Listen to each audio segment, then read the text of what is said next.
Oh wow, I feel underdressed. That intro video is so professional. Oh wait, no, that's us. We are professionals. All right, Adrian, who we got on the show? So speaking of professionals, we have a professional comedian and also one of the, I guess, founders of Comedy U, and I think he's like the voice of comedy here on Oahu with all of the different shows that he puts on, and he's a pretty funny guy. So He's the happy to king of comedy. The king of comedy. happy to have Jose Okay, Dynamite that's with us today. Yeah. good to be here, guys. I don't like to say that I'm the voice of comedy or the king of comedy. I'm just a caretaker of the comedy scene. Just one of them. That's Well, what I like to kind of sort of say. well, better than the Grim Reaper. Exactly. Although Wait, no, you've been to some shows where you've seen the Grim Reaper make an appearance there. So yeah, no, we had to call in a bomb specialist. You know what? I always say any kind of comedy is good because I always, me, I'm like a comedy connoisseur. The worse it is, the more funnier I think it is. But that's just me. Anywho, so Jose, where you from originally? Where you from originally?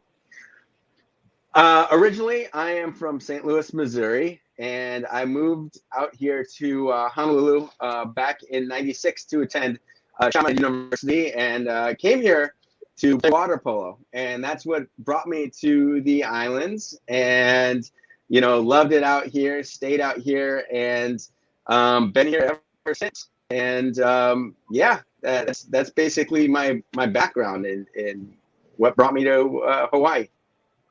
See, Jose, this is how much you have a funny story about your water polo I was gonna situation say. This is at how much I know. Chaminade This University. is how much I know. Jose, you came to a university to play water polo that had no pool.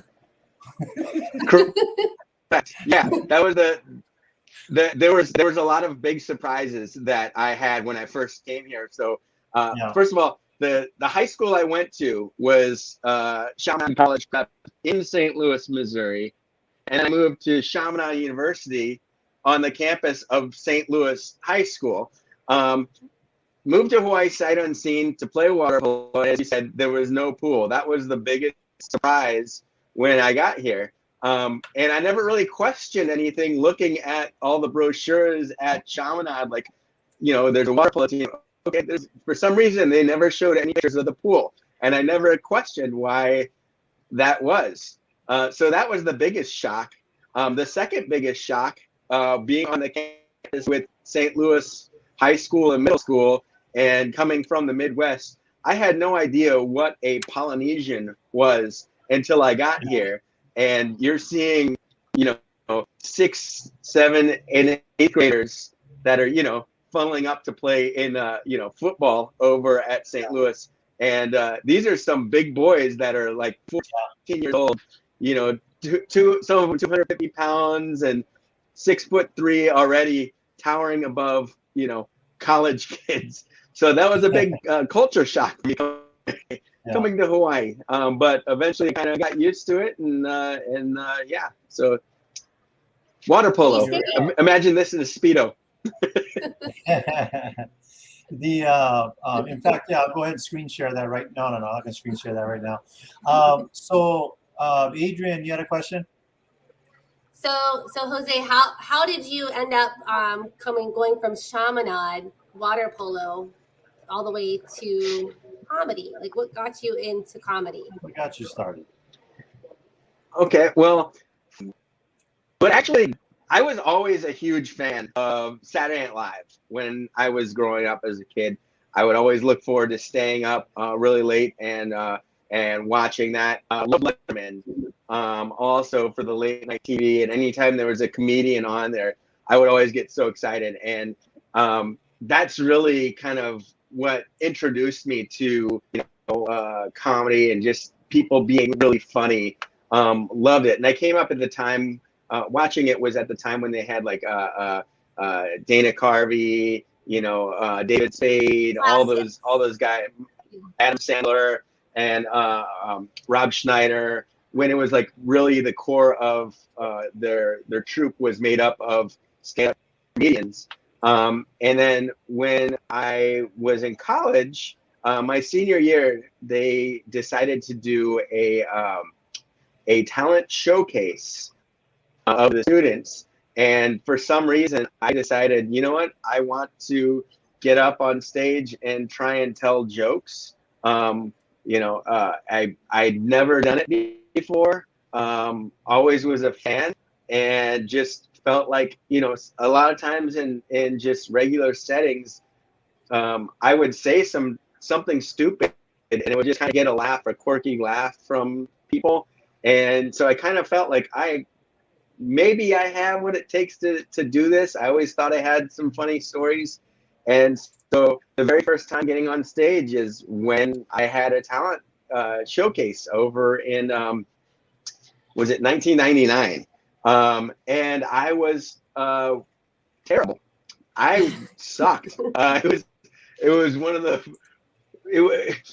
what happened and is there, the year before, we had a couple of students very sadly had passed away in a very tragic car accident.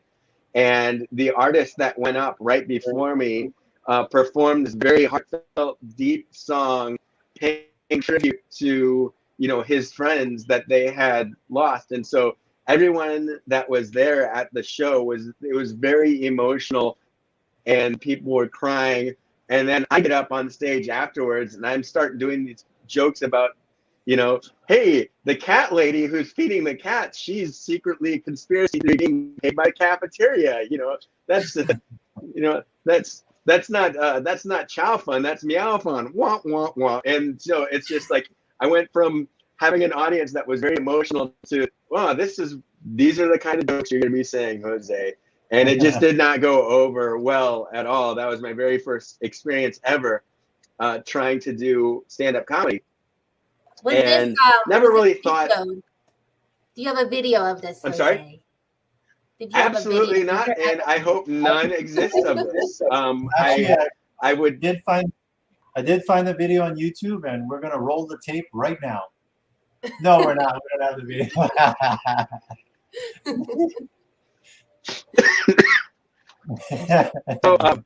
So that was my very first time ever, and then in around 2002, the Laugh Factory opened up a franchise out here in Honolulu, and I was working at another radio station at the time, and we were working with the Laugh Factory to put together some events, and they decided to put together this amateur comedy night before the mainland comedians would come up and headline. And so it was basically kind of their open mic night, and we would have like 2 minutes to go up on stage. And so I had the sales rep who was working on that account. She was hanging out with me for a couple weeks before that, and for some reason she just started laughing at every single thing I was saying. And she's like, "Oh my God, Jose, you need to come. You need to do this open mic. You need to come do this comedy thing. You'd be really good at it." And so I went, and 3 weeks in a row went up there, sucked, bombed, terrible. And that's when I realized, as a radio sales rep, and I should know because I am one, we have no souls. She was just trying to get somebody there, just bodies to fill up this contest. And that's the only reason why she was saying I was funny, to get me to do this. And so that was the second, third, and fourth times ever getting on stage. And then about 2 years later, in 2004, there was this newspaper article in the midweek that came out, and there was a picture of Paul on the cover along with Kathy Tanaka, and it was talking about this resurgence of local comedy in the islands. And at the time, Lanai and Augie were doing their show over at Blue Moon, which is over at Ward Centers. It's I don't even know what's there anymore. Paul Ogata, Kathy Tanaka, and Andy Bumatai, they were doing a show over in Waikiki. Frank DeLima was doing his show. You had Bo Irvine was doing Sharky's Comedy Club over at All Star Cafe over in Waikiki. And the Brothers were just beginning to get really big. And they were doing shows. They had their TV show on OC16. and there was a lot of comedy, and Laugh Factory was happening, still bringing mainland acts in. And I had reached out to Kathy Tanaka on MySpace at the time, and I said, hey, you know, I tried comedy a couple of times, and now I'm seeing this article that there's a resurgence. How do I go about doing this? And she invited me. She said, you know what you need to do is come to Sharky's Comedy Club on Thursday. They do an open mic after the featured show. They'll give you some stage time and you can get up. So I went there, signed up, did some time. After I got off stage, a handful of the comedians came out to me and they told me, hey, you really have something there. The people really like you.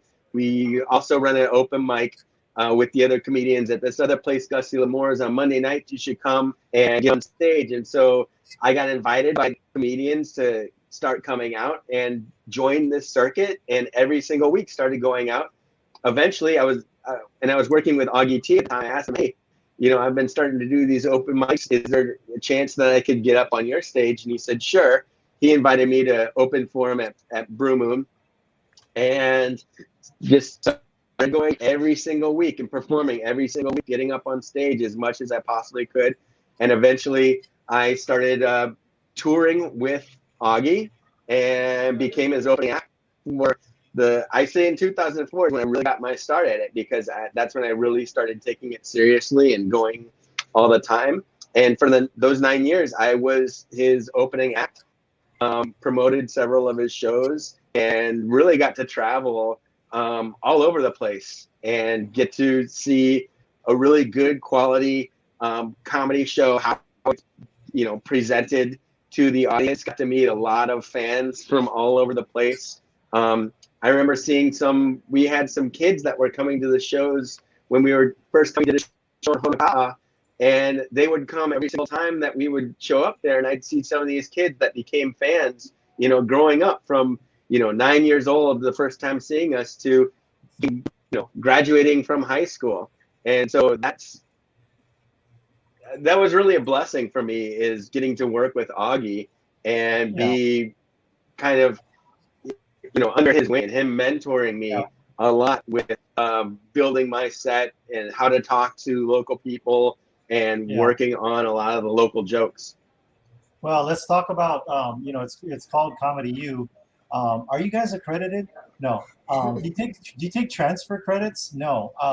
We want to talk about Comedy U, because here's what what I've learned. I used to promote a band, and I know there's the business of music, and then there's the music business. And I'm going to guess it's the same with, there's the comedy business, and then there's the business of comedy. Let's talk to you about the business of comedy. So, what are you doing now with the you know, I guess, do you still do the Comedy U classes, or are you focused on having the events where comedians show up at? Well, that's a really good question. And as a matter of fact, it's something that I've been, you know, working to get back into doing the comedy classes and the comedy workshops. Obviously, when, you know, the pandemic hit really hard, it surprisingly was, I'm going to say it was a benefit to us in a very bizarre way. And this is kind of this is the business side of comedy. Is, you know, we saw the mayor had this mandate that, you know, or the governor, that, you know, everyone has to be 6 feet away. There's no karaoke, no bands, no singing, nothing about comedy. Yeah. So we, you know, we went to, we literally did, and we, you know, we reached out to like Blue Note Hawaii. That way they were able to stay open during this time, and Hawaiian Brian's able to stay open. And we'd see, you know, I would see that their schedules, they kept canceling shows and pushing shows back. And I reached out to them and I said, hey, you guys keep canceling these shows. Let's get comedy in there. Let me put together these good quality shows that's going to get local people showing up and enjoying this. You're going to have people sitting in their seats the whole time. They're not going to be moving about. They're not going to be trying to dance. You have one person on stage. So you don't have a whole group in a band to, you know, if anybody is sick, you're not going to be spreading anything around. and get sick. And it ended up being something really positive for us, where we would see local people coming out into Waikiki and supporting us. And that might have been the fact that there was no other forms of entertainment. All the bars were closed. There was no bands coming in from the mainland.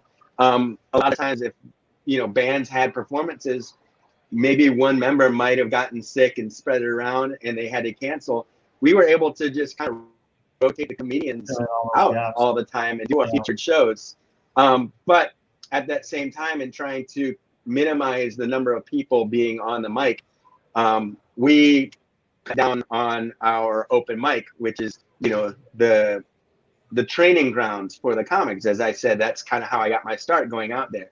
And we have just slowly, in the last couple of months, started to sort of bring that back with our Tuesday night show over at Hawaiian Brian's in the Slack Key Lounge. It's very, it's limited. We're not making it unlimited mic. We're just keeping it kind of small now. But I'm actually in the process of putting together some curriculums for some workshops, because there's a lot of new comics out there that are looking to get on stage. And for me, and this comes to the business side, the number one thing that I want to do is help develop the talent along so that we can have more comedy shows. As you said, looking at my website, wow, you have a lot of shows. You're at a lot of different places. There was one point during the pandemic where we had a sold-out show at Blue Note and a sold-out show happening at Hawaiian Brian's at the exact same time, at the exact same day. And in my opinion, there's no reason why you can't have multiple comedy shows going on at the same time and being successful if people are going to come out and you're going to put on a good quality, product that's going to, get butts in the seats and entertain the people. So, that's right. So these shows, they take place normally on Tuesdays, and then you have some weekend shows. It's just best to go to the website, and also you do a really great job on Facebook, on your Facebook events to capture eyeballs. So. Oh yeah. Well, so I have shows every Tuesday at the Slot Key Lounge at Hawaiian Brian's. We have some regular shows at Blue Note, usually on Wednesdays. But now that more shows are coming back, and they've rescheduled a lot of the artists that they had, for 2020, we're not seeing as many weeks as we had, for the last year. But we're still there, at least 2 weeks a month at Blue Note. But we're also doing shows over at Next Door in Chinatown. Working on some shows, hopefully over in Kapolei. There's a couple of venues that I'm talking to. And then there's some other locations that, if you pay attention to our Instagram page at comedyu.hi, our Facebook, or even our website, you'll eventually see more shows that are popping up. And one of the good things that I really love is if you were to go back and search all the shows that we've done, you will never see the exact same lineup of comics at almost any show. It's always been a rotation of, there will always be someone different, someone new, so that when you come to a show, you're going to see something different. If you're a regular that shows up, and you might see me, and you might be familiar with my act, and okay, I've seen these jokes. I like these jokes. These jokes are funny. But you'll see someone new and be like, oh, wow, a new person. I really liked what they did. Or someone that you've seen before, maybe they're doing some new jokes. And this is one of the things that I train the comics a lot, is that, you don't need to, a lot of us have this sort of a fear or a mental block that I need to do new material every single time I go on stage. And that's not the case. The case is you need to bring your best material and polish your material. It's like you guys, if you're selling real estate, you want to get your, you're not doing new sales techniques every single time to try and close someone. You're doing what works, and you're going to show them the benefits of being a homeowner and the benefits of going with this mortgage and whatever options that you guys know how to do that, because We have a this is formula what that we works. follow. No, that's not true. We make it up every week. We're just coming. Oh, no. Yeah, we're improving. So comedy, you're bringing it back from the pandemic. You almost went Grim Reaper. You're bringing it back, and now you're the caretaker. Because if you were the Grim Reaper, you would be like a professional wrestler.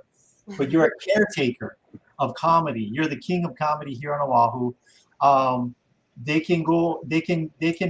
People can get the tickets from directly on Facebook as well as your website. You can get it through the website. So the Okay. comedyyuhi.com, and it has a lot of the upcoming shows. One of the ones that I'm going to plug, a big one I want to plug, is on December 30th. That's a Thursday. We are bringing Filipino comedian Rex Navarrete back to Honolulu. If you're not familiar with Rex, he's just one of the funniest original Filipino comedians that's out there. He tells some amazing, hilarious stories, and I would highly recommend coming out and seeing him. If you're a company looking to do like a company Christmas party that you haven't been able to do for the last 2 years, this is a great one to come bring the Filipinos out to this show. They will have a great time, I guarantee. Yeah, and where's it going to be? Oh, that's going to be at Hawaiian Brian's, right? This one is back at Crossroads at Hawaiian Brian's. So Hawaiian Brian's, they have they have a couple of rooms. So now our Tuesday show, we're in the Slack Key, which used to be the studio. They renovated it, so it's a little bit smaller, intimate room. The Crossroads is a much bigger showroom. It has a gigantic video screen. You guys, that's where we were doing our shows during the pandemic, because we were able to really space everyone out and do a really good job social distancing, and be able to fill it with 100 people every single week. And this is the show that the location of this show, and I hope you can come on out and join us. That would be great. Well, just like we said, we keep these short and sweet about the length of a TED Talk. You know what I love about these, about the Filipinos? They have a lot of pride. They have pride fish. They have pride pork. They have pride. No, anyway, we have pride rice and pride lumpia too. Exactly. And so this guy sounds like he's a pretty good headliner. Pinoy comedy, and everybody knows what that. If I know that culture and everything is very prevalent here in Hawaii. It's funny to be a part of and witness, and we come to your shows, great venues, and we highly recommend everybody come to this website. Adrian, any last questions for Jose? No, just welcome back. Thank you for being our guest again on Friday Live, and also on the radio, and all that you do to support comedy here on Oahu. Yeah. And there's his phone number. Thank you so much. And yeah, you could text me. That's great. Don't ask for my mother's maiden name or the street I grew up on, or my pet's first name. But no, I appreciate you guys, because you guys have been big supporters of comedy, the entire scene, not just the Comedy U shows. And we appreciate that you guys have been coming out and sharing the events and bringing new people. And we hope that that's a testament to what we've been doing. Is when you have repeat customers that are coming out, you're doing something right. And especially, you've been coming to our shows for years now, and you've even gotten up on stage and done some open mic shows. So who knows if Attilio is going to come out and be on stage sometime. Yes. Well, Jose, you came up to me and you said, "You would do great. You should come on the stage." You would. No, but well, Attilio, I'm also a salesman. I can't. The comedy is not going to grow unless I keep growing the. You got to build the pipeline of new talent, because you never know who is going to be the next big star. I mean, we during this whole pandemic, we even had Tavana came out, and he became a regular performer. And everybody knows Tavana as, the fantastic musician. He's a very funny guy. And, he had some extra time. He was looking, he told me his goal was to be able to kind of open up a little bit more when he got on stage and doing his music, and I said, dude, you have stage presence. You'd be great. Come host the shows. Come tell some jokes. And he was awesome. I really want to get back on our stage, but I know his music schedule has gotten a lot busier. But that's an example of, you never know who's going to come up on stage and be very funny and do a really good job. And they're people that they just need a little bit of structure in their jokes, their writing material, and they can make it really big. And that's what Comedy U, what I want to do with the workshops is, not tell everyone this is the material you should do. I just want to be able to kind of sort of guide them. Hey, these jokes are working, try this, try saying it this way. Maybe these are some tips that I can offer to make them a little bit better. So they can focus on just their performance, and I can focus on doing what I do and marketing the shows and trying to get people there to watch them perform. And we hope that your listeners and viewers come on out and hopefully just as a guest on your show. That's an endorsement on part of Team Lally that the Comedy U brand is definitely a local show to come and watch. Yeah, so thank you so much for being on the show. That's a wrap. I'll tell you, all that advice you gave was much better than the advice I got before my open mic night, which was 3 shots of tequila. Luckily, I didn't do the shots of tequila. I just got up there. But thanks so much for keeping comedy alive in our community. And we are saying aloha. But stay with us, Jose.